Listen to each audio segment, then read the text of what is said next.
rencontres du fauteuil rouge. Les rencontres du fauteuil rouge, chaque année, c'est une rencontre mensuelle qui permet de se mettre un petit peu à l'écoute des artistes dans des domaines différents. Alors aujourd'hui c'est un café cinéma, mais il y a un mois c'était Georges Bringuier que nous accueillons et qui était venu parler d'un livre sur Hélénis, qui était une des premières femmes pilotes de Formule 1. Donc vous voyez, c'était assez différent de ce qui va se passer aujourd'hui. Précédemment, nous avions accueilli aussi Martine Coste, qui parlait du Costa Rica où elle vivait une partie de l'année, tandis que l'autre partie de l'année, elle la passe dans le sud de la France. C'est un peintre et une sculptrice aussi. Voilà, donc aujourd'hui, nous accueillons Pierre. J'avais prévu de faire d'abord un entretien avec Pierre, et puis après de vous montrer son film, et puis après de terminer par un débat. Mais Pierre souhaite d'abord montrer ce qu'il a fait, et puis après en débattre.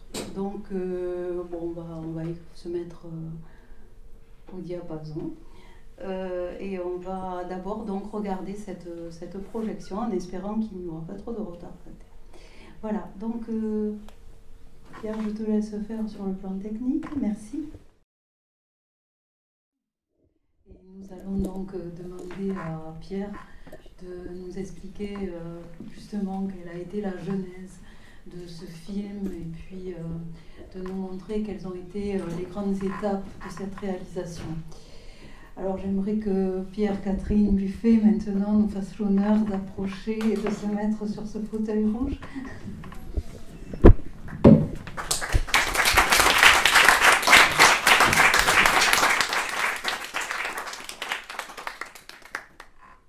Apparemment il maîtrise tout bien, c'est peut-être maintenant finalement que ça va être l'étape la plus inattendue.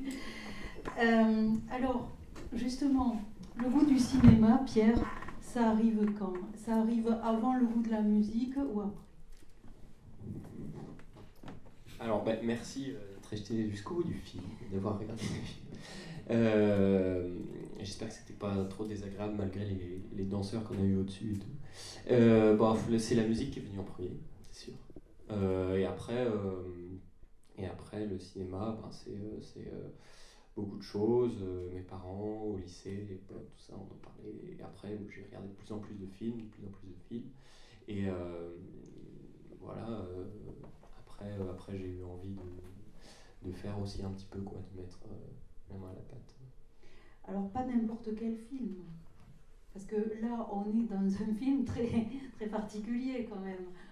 Il y a une part qui relève de l'influence cinématographique, et puis une part qui est quand même une grande créativité et qu'on ne doit qu'à toi. Oui, ou alors vous n'avez pas trouvé les films que j'ai plagiés, parce qu'en fait c'est une compilation de plagiats. Non, c'est pas vrai. Mais en fait, c'est sûr que vous avez dû reconnaître peut-être des styles d'une autre époque, d'une autre chose, tout ça, mais c'est plus ce que j'avais envie de faire, le type que j'aime bien, quoi, le type de cinéma que j'aime bien. J'aime pas que ça, mais voilà. Alors, l'envie de réaliser plutôt que l'envie de jouer. Jouer, c'est-à-dire...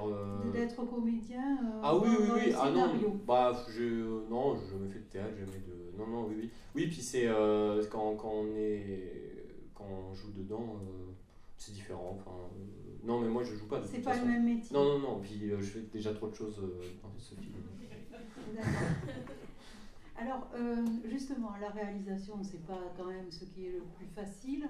Qu'est-ce qui a été le plus difficile? Ça a été de trouver le bon scénario, de trouver le bon casting d'acteurs. Ça a été de s'équiper sur le plan technique, ou ça a été carrément, parce que ça semble être quand même un des sujets principaux de ce film, ça a été de trouver le pognon. Oui, non, c'est un film sans argent, hein, c'est un film artisanal. Moi j'aime beaucoup parce que du coup, bon, c'est voilà, il y a des moments où ça se voit, des moments où ça se voit moins. Mais globalement, c'est clairement un film d'étudiant, voilà, fait avec nos petites mains, et c'est ça qui est bien, et c'est pour ça que j'arrive pas trop à savoir quelle étape.